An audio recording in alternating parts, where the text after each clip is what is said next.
As both a hobby and kind of a side hustle, I create artworks digitally, which are usually inspired by Oriental elements.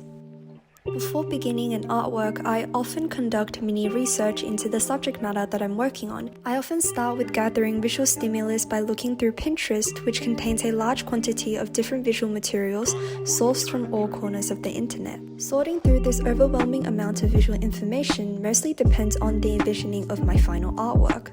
So I will view and choose images that are similar to the aesthetics I wish to achieve. Since a lot of my artworks contain historical and Oriental elements, I often look through art and artifact collections on museum websites, which are most accurate to history in order to illustrate a more precise portrayal in my artworks. Academic integrity training. One new thing that I learned about academic research from doing the micro-credentials is to reference myself if I'm reusing an idea or information from a different task in a new research task. This is just to avoid self-plagiarism, which is also considered an academic misconduct.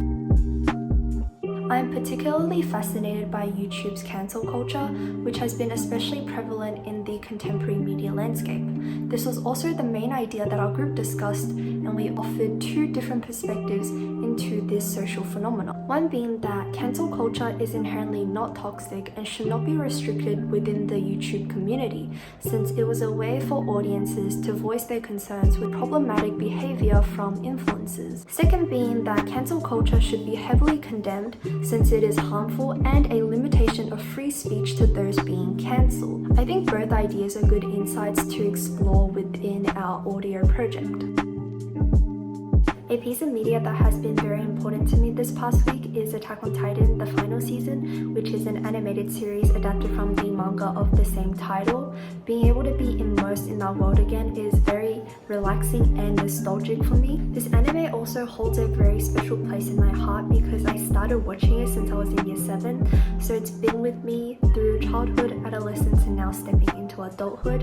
Seeing a story that I've been immersed in for so long and is both bittersweet and very satisfying. The role of media for me has pretty much remained the same throughout COVID because I've also spent quite a bit of time consuming media before the whole pandemic situation. Though something that I've realized is being able to be immersed in an artificial world in a game or an animated series has enabled me to experience different sceneries and the vastness of the world despite being physically unable to travel during the pandemic, and it's something that's quite special about media.